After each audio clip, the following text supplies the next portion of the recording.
All that stands between the Boston Celtics and the playoffs are just 13 regular season games. That's it. The finish line of the regular season is right in front of them. But the real question on every fan's mind is, are the Celtics truly ready to go back-to-back? There's no denying that this team is on fire. They've been rolling through the competition, winning 8 out of their last 9 games in March, and playing some of their best basketball when it matters most. But here's the catch. This year's playoffs are shaping up to be even tougher than last season, and Boston will have to balance keeping its key players sharp while ensuring the team stays as healthy as possible. So, is this squad prepared to raise banner number 19? Let's break it all down. First, the good news. The Celtics are peaking at the perfect time. If they had hit their stride back in November, fans might have been rightfully concerned about whether they could maintain that level deep into the season.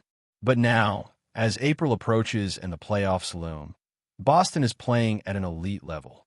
The chemistry is clicking, the rotations are solid, and the team has consistently been proving why they're one of the top contenders for the championship. But then, there's the bad news. Injuries are starting to pile up, and they could be a real issue heading into the postseason.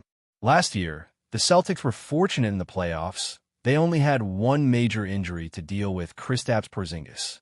But now, the situation is different. Just looking at the most recent injury report is enough to make any Boston fan nervous.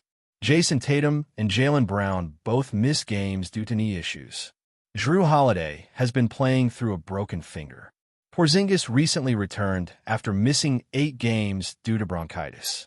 While he's shown no signs of slowing down, questions remain. Did that illness take a toll on his conditioning? Did he lose muscle or stamina? At least there's one silver lining. It's not the playoffs just yet. The Celtics still have these final 13 games to navigate before the real battle begins. And while they are practically locked into the number 2 seed in the Eastern Conference, trailing only the Cleveland Cavaliers, there's still a debate to be had. Do these last few games really matter for Boston? The answer isn't so simple. In some ways, yes, they do. Securing the number 1 seed would mean home court advantage throughout the Eastern Conference playoffs, which could be huge. Boston is currently 6.5 games behind Cleveland, and with the 3rd easiest remaining schedule after the All-Star break, there's an outside chance they could still make a push. The Celtics have been fantastic on the road this season, so they aren't necessarily relying on home court advantage, but locking in that top seed would certainly be a boost. On the flip side, though, if they drop a game or 2 along the way, say, resting their starters against a team like the Charlotte Hornets, it's not the end of the world. Boston is in a comfortable position, sitting 6 games ahead of the New York Knicks, who are dealing with their own injuries. So, while securing the number 1 seed is ideal, it isn't necessarily do or die. However, the biggest dilemma facing the Celtics isn't about seeding. It's about rhythm and chemistry. The starting 5 simply hasn't had enough time together this season. Last year, Boston's primary lineup played in 37 games together, logging over 620 minutes on the court. They developed an almost telepathic connection, knowing each other's movements inside and out. No-look passes, perfectly timed cuts, everything just clicked. But this season, that same starting 5 has only played in 20 games together, totaling barely 300 minutes of game time. That's a massive drop-off. Sure, they still have more experience together than almost any other lineup in the league, but this year's playoffs won't be the same as last year's. Assuming they can just flip a switch and recapture last season's chemistry would be a dangerous mindset. They need reps, they need game time, and that's the problem. Playing them together increases the risk of more injuries. So what should Boston do? Should they start benching their key players now to prioritize health? Or should they keep their foot on the gas, allowing the starting 5 to gel ahead of the postseason? It's a tough decision. If they decide to rest some of their core players, they do have the depth to survive. We've already seen it. In a recent game against the Brooklyn Nets, both Tatum and Brown were out, yet the Celtics still came away with the win. That was thanks in large part to some monster performances from a bench. Peyton Pritchard exploded for a career-high 43 points. Sam Hauser put up 31. Even rookie Baylor Cheyenne stepped up in a big way, draining 6 of 7 threes in just 16 minutes.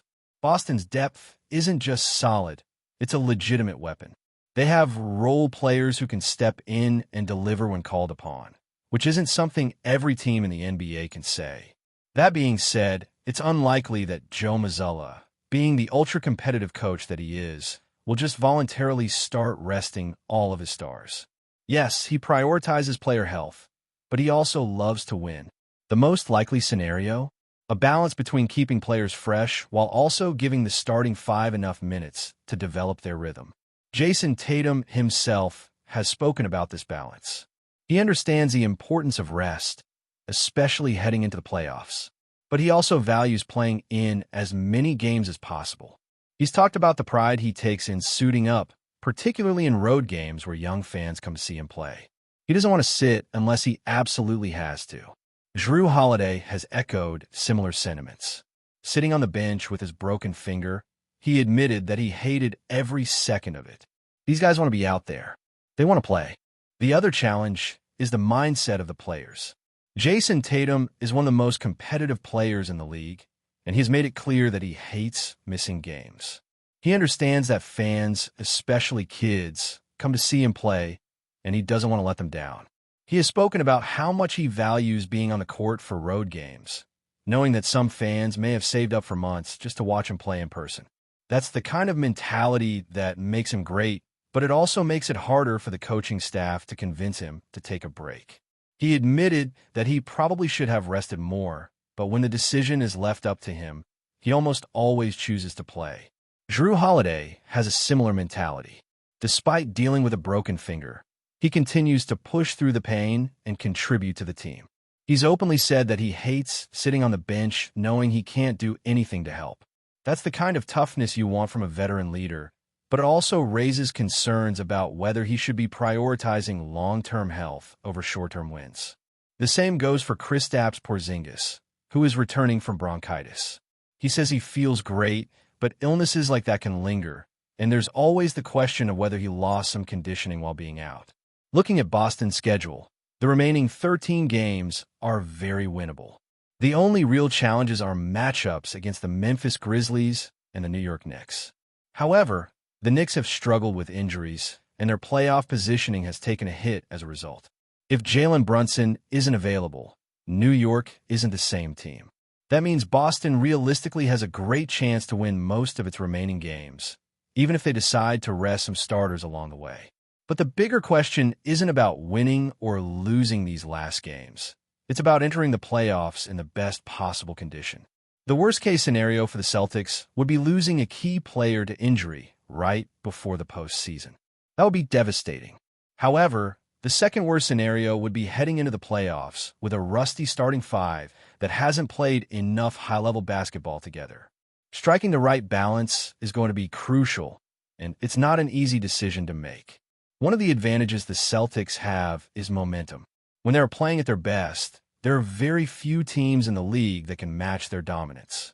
They have already had stretches this season where they looked completely unstoppable, and if they can maintain that energy heading into the postseason, they could still make a push for the #1 seed in the East. That home court advantage would be significant, especially in a conference with tough competitors. So the Celtics have a choice to make.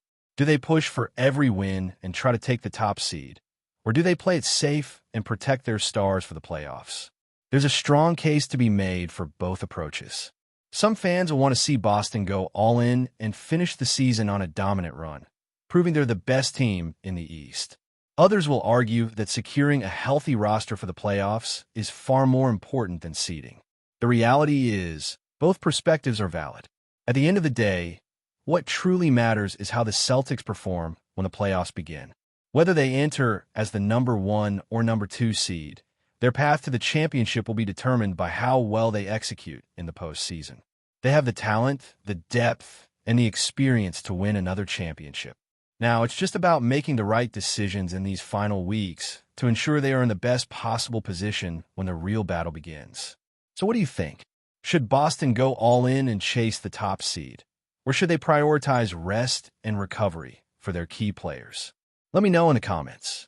But before we continue, please remember to subscribe to the channel and give the video a like. Your support helps us keep bringing you the latest news about the Boston Celtics. Feel free to share your thoughts on the news in the comments as well. A shocking rumor has surfaced in the NBA that could send shockwaves through the Boston Celtics locker room. In an exclusive video clip, Jayson Tatum is reportedly heard expressing frustration with his teammate Kristaps PORZINGIS, suggesting that he no longer wants to play alongside the towering Latvian center. This revelation comes just after the Celtics' historic championship win in 2024, making the situation all the more baffling. With Tatum already established as the team's cornerstone, this sudden shift in dynamics raises questions about the future of the Celtics roster and the balance between the two stars. Tatum, the Celtics' five-time All-Star, has long been considered the face of the franchise, leading Boston to success and breaking numerous records along the way. His leadership in their 2024 NBA Finals victory solidified his status as one of the league's top players. However, despite their shared triumph, it seems that tensions have been quietly brewing behind the scenes. Tatum's comments suggest a deeper rift with PORZINGIS, whose inconsistent performance and injury history have raised doubts about his long-term fit with Boston, even though he played a key role in the team's championship run. The potential fallout from Tatum's rumored remarks could have massive implications for the Celtics' future. Will Boston's front office address this issue head-on and try to mend the relationship between the two stars, or will this mark the beginning of a major roster shakeup? As the situation continues to unfold, all eyes will be on the Celtics management to see how they handle the drama brewing within their championship-winning squad. The next few weeks could determine whether Tatum's vision for the future aligns with the team's or if another blockbuster move is on the horizon. That's it for this update. If you enjoyed the video and want to keep receiving exclusive news about the Boston Celtics, please subscribe to our channel and give the video a like. We always appreciate your comments and opinions. See you in the next video.